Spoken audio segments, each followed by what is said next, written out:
Fewer than half of Republican primary voters would support Trump in 2024. Nearly $2 trillion worth of damage inflicted on other countries by U.S. emissions.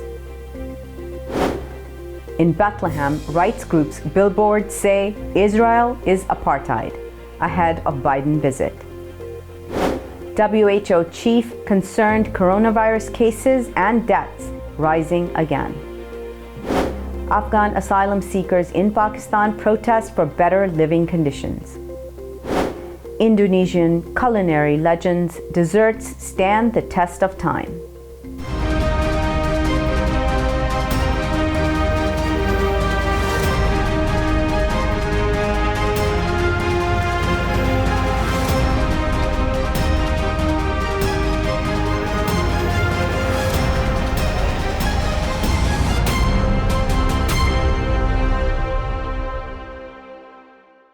From Washington, D.C., this is the Muslim News on Muslim Network TV. Assalamu alaikum, I'm Hena Zuberi. Our top story tonight. Over half of Republicans likely to vote in their party's 2024 presidential primary say they would prefer someone other than former President Donald Trump as the nominee. That's according to a poll released Tuesday by the New York Times and Siena College. The survey gave respondents a choice between Trump and 5 other potential GOP candidates. Only 49% of respondents chose Trump, despite the former president carrying 94% of all Republican votes in the 2020 election. Florida Governor Ron DeSantis was chosen by 25% of respondents. Other potential candidates include Texas Senator Ted Cruz, former Vice President Mike Pence, former South Carolina Governor Nikki Haley, and former Secretary of State Mike Pompeo. Progressive economists say with inflation data published Wednesday, the Federal Reserve could lock in another major interest rate hike later this month. They fear it would further suppress economic demand and move the country closer to a recession. Aggressive federal interest rate hikes have done little to combat inflation, which is taking a toll on businesses, workers, families, said Rakeen Mabood, chief economist at the Groundwork Collaborative.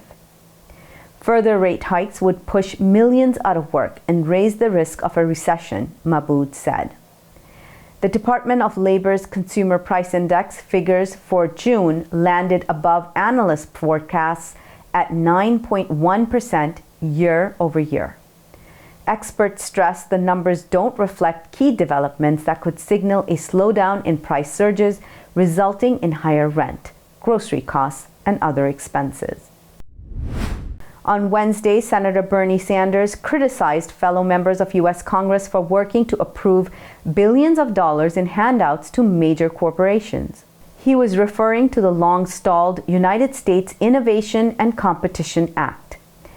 That is a bill purportedly designed to bolster domestic semiconductor manufacturing, an industry that has been lavished with taxpayer subsidies in recent years. The bill also called on ramping up investment in research and development in the sector. Meanwhile, the country is embroiled in a worsening cost of living crisis, a deadly pandemic, and an intensifying climate emergency, Sanders said.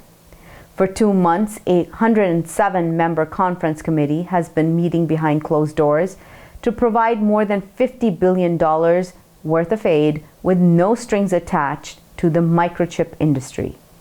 Sanders, chair of the Senate Budget Committee, opposes giving a blank check to highly profitable industry.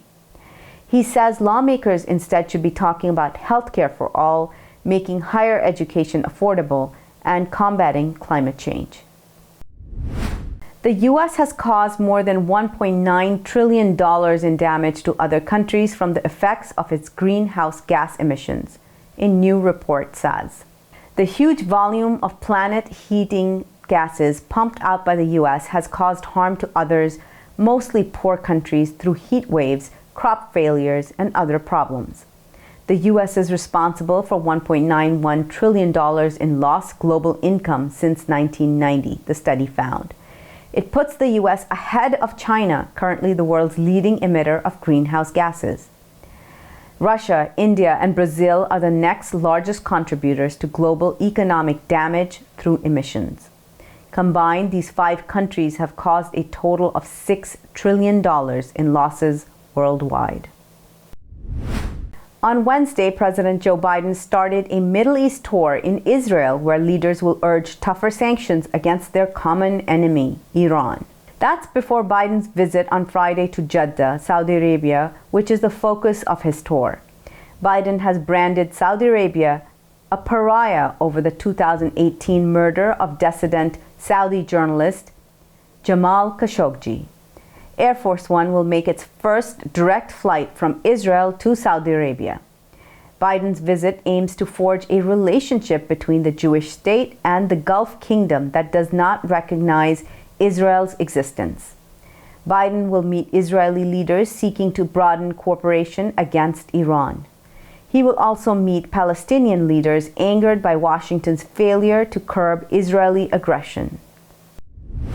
A monument has been erected in the memory of slain Palestinian American journalist Sheen Abu Akleh in London. Abu Akleh was the voice of Palestine who refused to be silenced, reads a billboard in West London's Shepherd's Bush. It displays a picture of Abu Akleh with Jerusalem's Al-Aqsa compound in the background. The message concludes with demanding justice for Abu Akleh and other journalists who have lost their lives globally. The memorial bears no logo or attribution to who erected it. The monument has received an outpouring of support on social media. The commemoration follows a memorial service at St. Bride's Church in London, where colleagues and friends of Abu Akleh mourned together. The veteran Al Jazeera correspondent was shot dead by an Israeli sniper in May. Since then, there have been protests outside the Israeli embassy in London and Westminster calling for justice and accountability for Abu Akleh. U.S. Representative Jamaal Bowman added an amendment to the 2023 National Defense Authorization Act mandating removal of U.S. troops from Syria.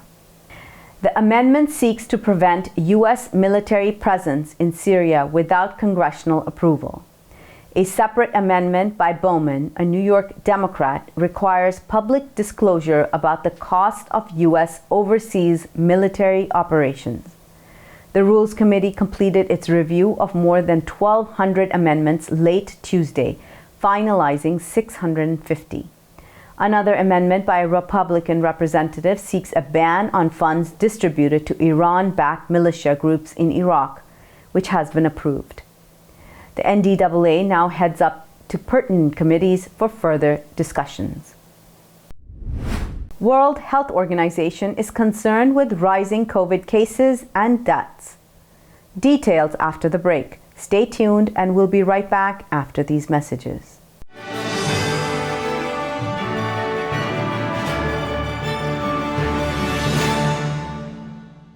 If I could be you, and you could be me for just 1 hour. If we could find a way to get inside each other's minds. Walk a mile in my shoes. Walk a mile in my shoes. Well, before you abuse, criticize, and accuse. Walk a mile in my shoes. There are 16 million children struggling with hunger in America. That's 1 in 5 daughters, sons, neighbors, and classmates who don't know where their next meal is coming from. Yet billions of pounds of good food go to waste every year. It's time we do something about it.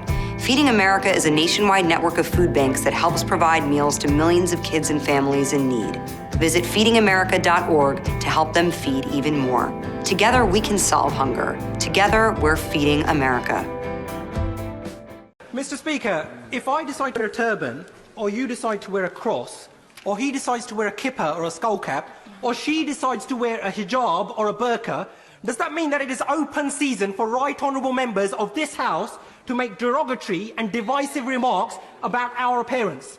For those of us who from a young age have had to endure and face up to being called names such as Towelhead or Taliban, or coming from Bongo land, we can appreciate full well the hurt and pain felt by already vulnerable Muslim women when they are described as looking like bank robbers and letterboxes. So rather than hide behind sham and whitewash investigations, when will the Prime Minister finally apologise for his derogatory and racist remarks,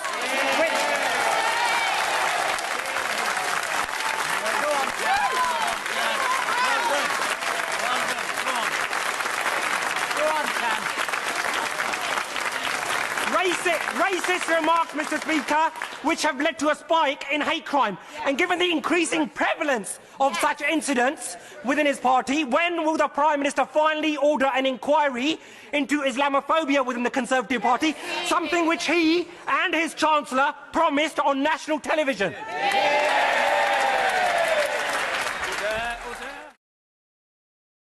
Despite the development of a COVID-19 vaccine, millions around the world will not have access. We need a vaccine that's free and available to everyone, everywhere. It's time for a people's vaccine. To stop this genocide, we need your help.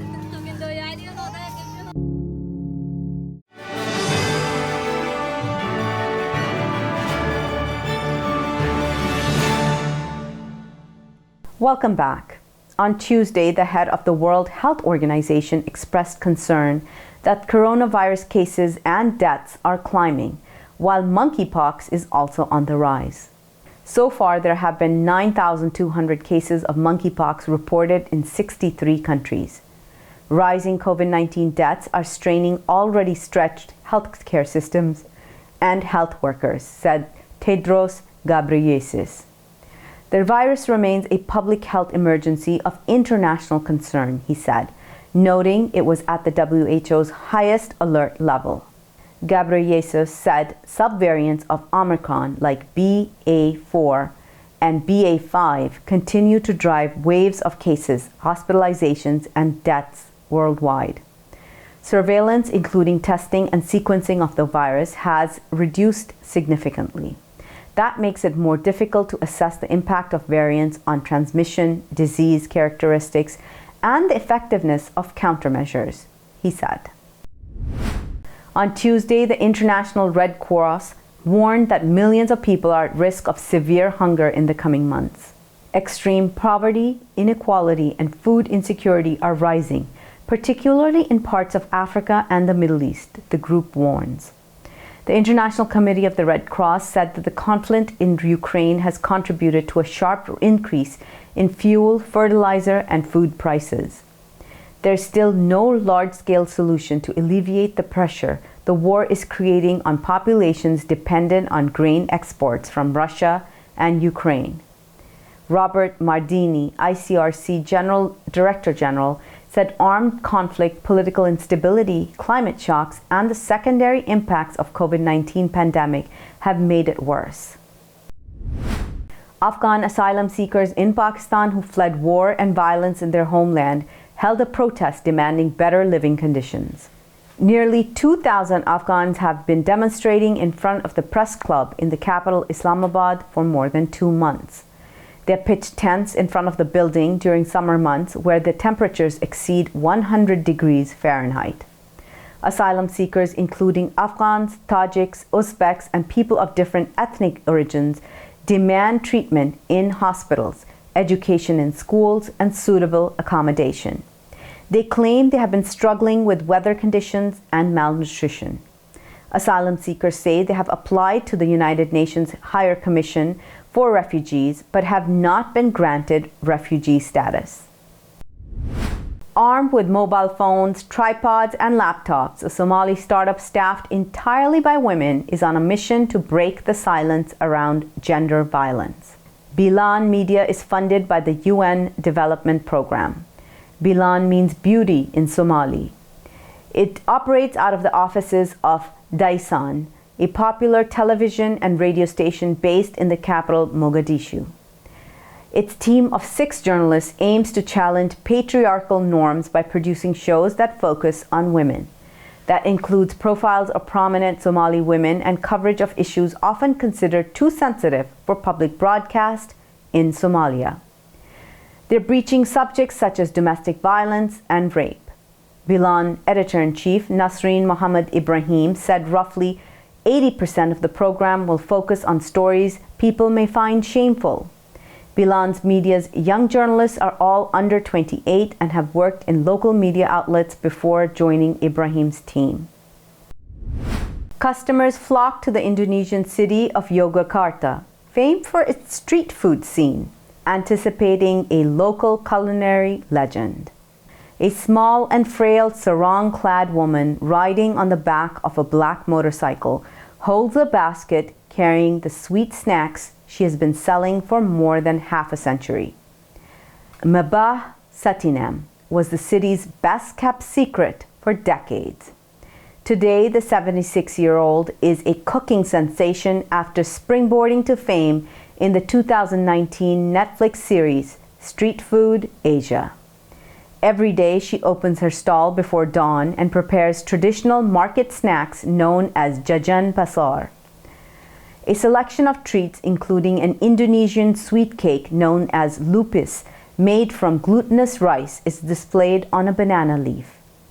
Satinam's stall is surrounded daily by dozens of fascinated customers who watch her every move and document her cooking process with their phones. Today, the stall is a family affair. Satinam's husband is in charge of the sticky rice, her son handles the firewood, and her daughter drives her to work and accompanies her during the 4-hour shift. Coming up next after the break is our in-depth analysis segment, so stay tuned and we'll be right back after these messages.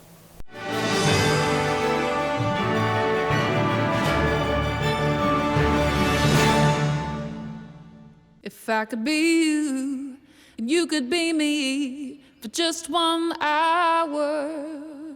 Walk a mile in my shoes. Walk a mile in my shoes.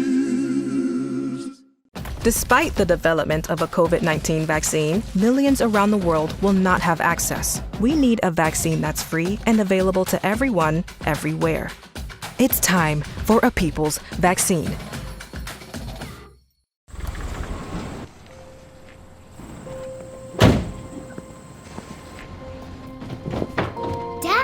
They took over my bedroom. Come on, come on. Okay, Dad. 1, 2, 3.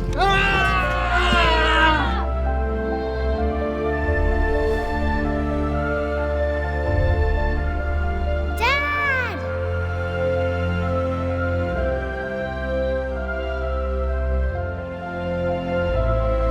You saved me. Dad? Are you okay?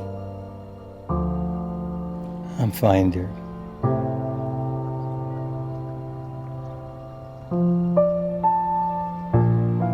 Your hero needs you now, and AARP is here to help. Find the care guides you need at aarp.org/caregiving. We are Justice for All. Headquartered in the heart of downtown Chicago, Justice for All is a global humanitarian initiative dedicated to raising awareness for human rights concerns impacting vulnerable minority groups. Our diverse team of staff and volunteers, led by Imam Malik Mujahid, work tirelessly to help Justice for All achieve their goals.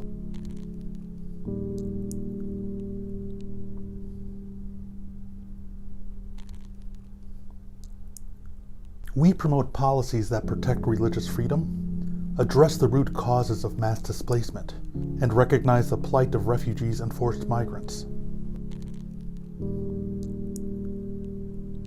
Together, we can continue to stand up for justice.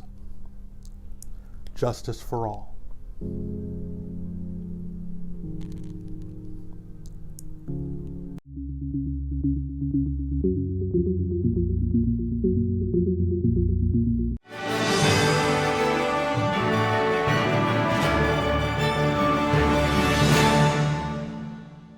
Welcome back.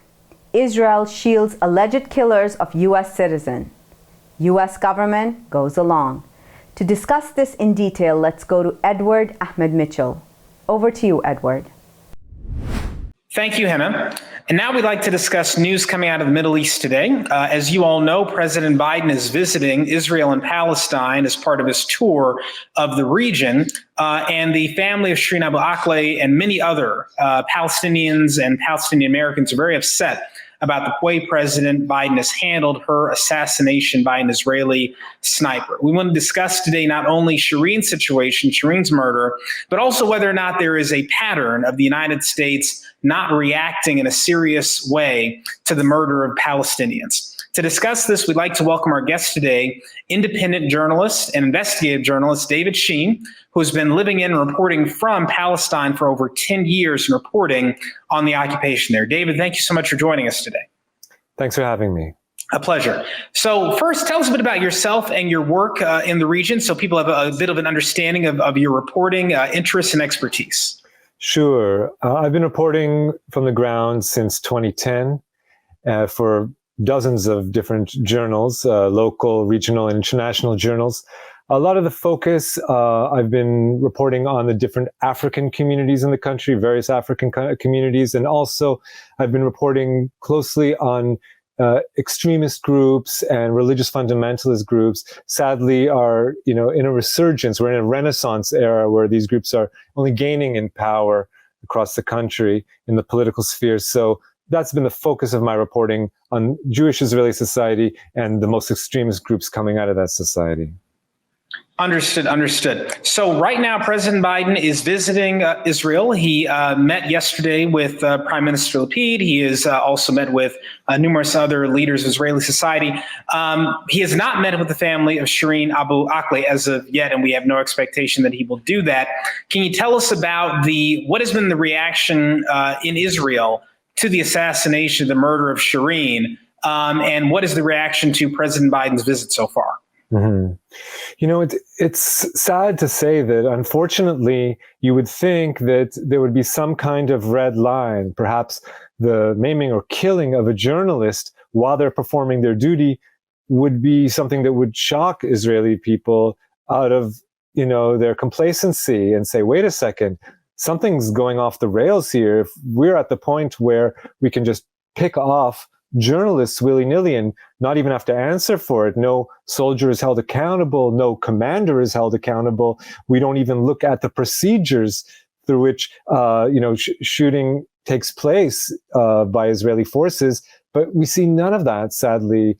Even the killing of journalists, whether they're Israeli, Palestinian, or American citizens, as Shireen was both Palestinian and American, even that hasn't triggered any like people looking at themselves and looking at society and thinking, what went wrong here? Just the opposite. We see that, army officials are describing and framing this as another form of fighting terrorism. They're framing journalism as a kind of terrorism. And since it's being smeared as a kind of terrorism, just speaking out and giving voice to Palestinian people and their struggle and their needs and desires, just framing those seems to Israeli people to be such an affront that is even now that is categorized as terrorism, and anyone doing that journalistic work can be framed as a terrorist. And once you're framed as a terrorist, then you've got a mark on your back or on your front or on your neck, as in the case of Shireen. And I'm sad to say I wasn't surprised, but of course it's depressing to see that that's the point we've come to. Even a journalist can be picked down and zero repercussions, seemingly. Right. And I think you and many of us are not surprised, sadly, to see Palestinian journalists being murdered with impunity by the Israeli government. It's happened over and over again. I think it was very remarkable to us that such a prominent female Palestinian journalist who's also an American citizen could be killed very clearly by Israeli forces, and still there be no accountability. And I recall an Israeli official after her murder saying, quote, if you'll permit me to say, that these reporters were armed with cameras. I know you're a journalist, so when you hear that, do you feel safe doing your reporting? Do you feel comfortable doing the work you're doing, or do you feel you are in any danger? Even well before this, I have felt danger when I'm covering, if it's protests or rallies or marches. You come out there to an event, and depending on where it is, of course, you're a greater or lesser risk. I've covered events that are declared army zones, and army came in and soldier hit me in the back of the head without warning, without any reason. But, it's even not just the, security forces. I've been at demonstrations where people see you as a journalist, and if you're not well known as a journalist who kind of toes the line and repeats the Israeli government talking points or the nationalistic talking points, then you can be perceived as, an enemy of the people and then targeted yourself. I've been at rallies where I've been attacked by people who are rallying. They say, "Where's your flag?" If you don't have an outward emblem of displaying your nationalism, then you're suspect. So I've been attacked by soldiers. I've been attacked by demonstrators. It's not fun. You don't get any protection from the police in those instances or from security forces. And that's someone as a Jewish Israeli, citizen. So it's obvious to me that someone who doesn't have those privileges, someone who isn't protected by, Jewish citizenship or Israeli citizenship, or being part of the Jewish collective, would suffer even more, be even more targeted. And, there's been dozens of Palestinian journalists who have been killed in the last 20 years. So I was not at all surprised by this. And unfortunately, we can just expect more and more of this. The problem is that, okay, that's Israeli society, but when other governments kind of give the backing to the Israeli government and don't hold it to account, then it only sends a message to the Israeli government that it can continue without having to do any soul searching, and just continue with that policy and maybe even ramp up the policy. Now, tell us, from your perspective as an investigative journalist, Jewish Israeli, what is going on in Israeli society? Because obviously the occupation's been going on for decades now, but it seems like the left, whatever political left existed within Israel, has been decimated. The Labor Party gets, very little support in elections. There doesn't seem to be anyone left of the Labor Party that is ascendant in elections. And it seems like politics is dominated by the most extreme right-wing voices, where you've got someone like Netanyahu, who is, many would say, a racist and a far-right extremist, and Mr. Bennett, many would say is a racist and a far-right extremist, fighting with each other, and a moderate is considered Mr. Lapid. What is happening in Israeli society that has led to this kind of domination of politics by far-right voices? Mm-hmm. Well, if you're permitted to take a step back, let's just say that's really been the case for decades. There's a misnomer here. People have a sense that if someone is a centrist, and they kind of compare that to some other places in the world where centrism, is a middle of the road policy. But a center, from the Israeli political perspective, is a supporter of apartheid. We can say that about 60% of the Israeli electorate supports an apartheid solution, a one-state solution from the river to the sea, in which there's an apartheid reality. Jews have more rights than non-Jews. And then, in addition, there's 20% of the Israeli electorate who we can call eliminationist, that they support not just one state from the river to the sea, but one state in which the non-Jews are kicked out of the country or ethnically cleansed from the country. So that, we're talking about 80% of the electorate who wants apartheid or worse. That only leaves us with about 20% who, some of which are liberals, and they would call for a two-state solution, and some of which we can call socialists, who would want to see a one-state solution from the river to the sea, where everyone has equal rights. So again, that's only 20% for the democratic alternatives, whether in one state or two states. Now, that's always been the case. There was a very brief moment in the early 1990s when, for a few factors, one, because of the fall of the Soviet bloc, and so there was kind of a shakeup of the international relations, and there was a movement in Israel to perhaps consider a two-state solution. But right out of the gate, within a year of that agreement being signed, you had extremists from the Israeli right committing these atrocities, mass murders. We saw the Ibrahimi Mosque in Hebron, where 29 Palestinians were murdered and 100 wounded, and that really, for Palestinians, that was so traumatic. Then you saw 40 days later the beginning of the Hamas suicide bombings. after 40 days of mourning for the victims of the massacre, then you have suicide bombings. And then for Israelis, that turned them off to the idea of peace. So if there was just a very small window there was a chance for peace. But since then, there's been no consensus whatsoever for a two-state solution. Now, you sometimes have Israeli politicians who, for political reasons, attempt to put window dressing on that and tell a different story to the American public or to the international community and just give lip service to that and say, okay, well, yeah, we're giving a chance to peace. We're going to be open to talks. But in recent years, even that has dissipated. After over a decade of Netanyahu in power, where, with him in power, of course, he's given voice to the most extreme elements of Jewish Israeli society, and they've only increased in power, where now you're in a situation where it's considered treasonous, if you can imagine this, to even suggest that the person, of course, Netanyahu will not be the leader of the opposition forever.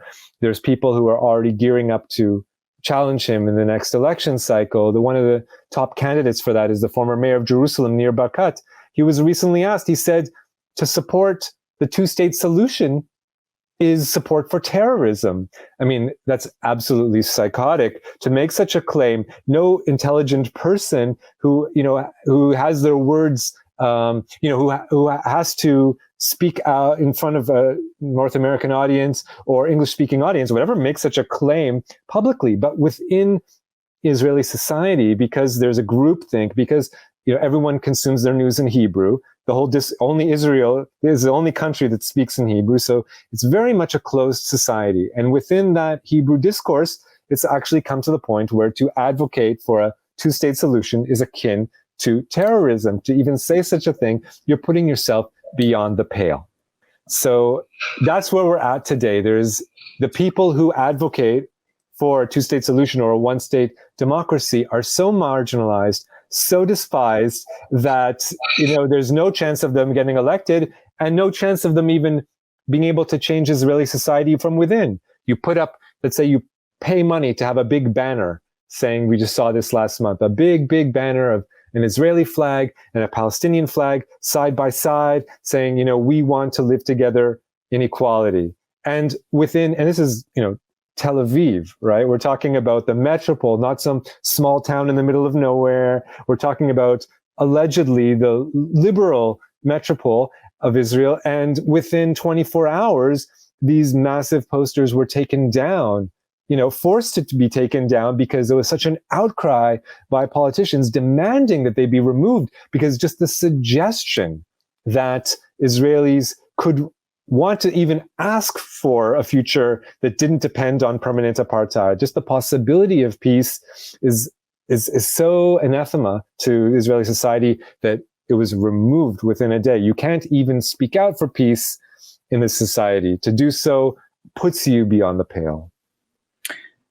Well, that's disturbing to hear, but it also explains a lot about what we've been seeing coming out of the Israeli government for so many years. So let me ask you this, and maybe it's a difficult question, but where's all this going? Because it would seem to me that if that's the state of Israeli society, if Palestinians are being squeezed, inside and outside of Israel in a way where they feel hopeless, if the American government is apparently not going to put any real pressure on the Israeli government to change course, at least under the Biden administration, where within Israeli society, for that 20% of people who want to see a two-state solution or a one-state solution with equal rights, where do they think this is going? How do they think this ends, or does it end? Does this just go on in perpetuity, this status quo of apartheid? But where is this going? What's your perspective? Mm-hmm. Well, a couple things I'd say. First of all, we see, and I see this amongst my friends and my colleagues, in progressive camp, that more and more, many of them are just leaving. They're choosing to emigrate because they're coming to the point where they themselves are marrying, coupling off and bringing children into the world. They want to raise their children, and they look at the society they live in and they're like, I do not want to bring up my children in this society. How can I possibly educate them and, raise fully functional human beings, with a moral compass if these are the attitudes that they're imbibing from minute one? So of course, the net effect of that is that there's even less less of a progressive camp when those few people who advocate for equality leave the country. So that's one thing, that you have a dwindling, not just dwindling in percentage, but dwindling in real numbers, peace camp.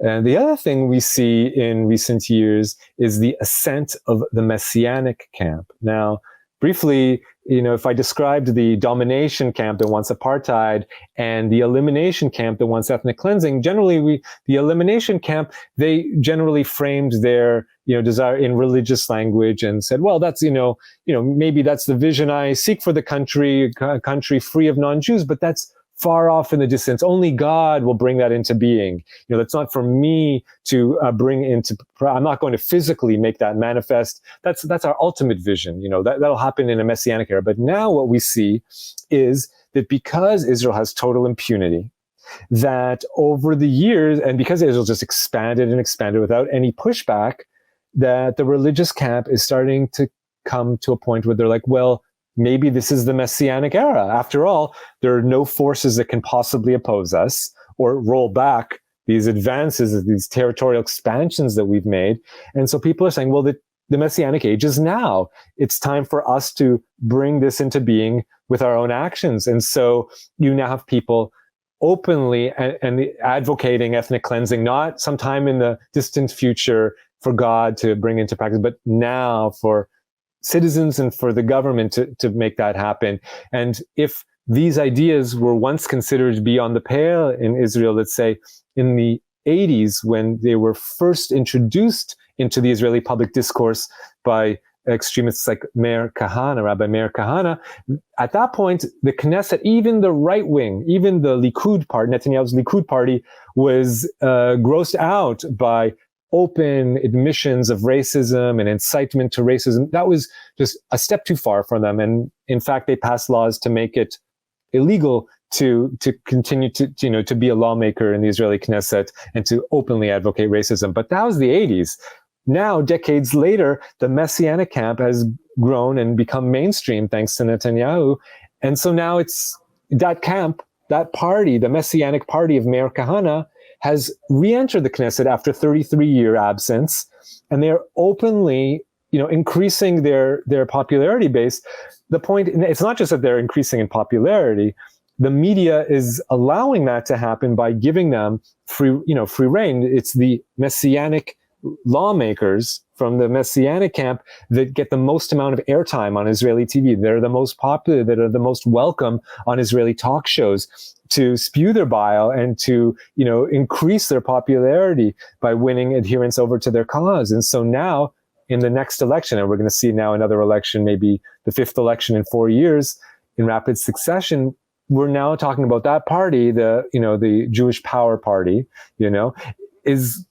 could be winning 10 seats or 12 seats in the parliament, which potentially could make it the third largest party in the parliament, which would basically guarantee that it would have a ministerial positions, maybe justice minister, maybe police minister.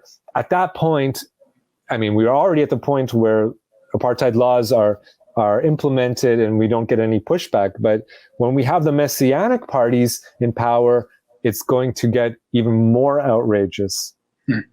Sounds like all bets could be off if that were to occur. So, well, look, Dave, I want to thank you so much for joining us today. We wanted to talk more and get into some of the history of other things you covered, including the killing of Alex today. So we hope we'll have you back again in the future soon, God willing, to get into more details. But thank you for the insight you've shared on Israeli society and what's been happening on the ground there now and in recent years. We appreciate it, and we look forward to having you back to continue the discussion, God willing. Thank you so much. All right, cheers. Take care. Thanks. And we'll send it back to you, Hena. Thank you so much, Edward. That's all from our Washington studios tonight. Thank you for tuning in. You can find previous episodes and more on our YouTube or Facebook. For more content, keep watching Muslim Network TV or visit muslimnetwork.tv. Assalamu alaikum and good night.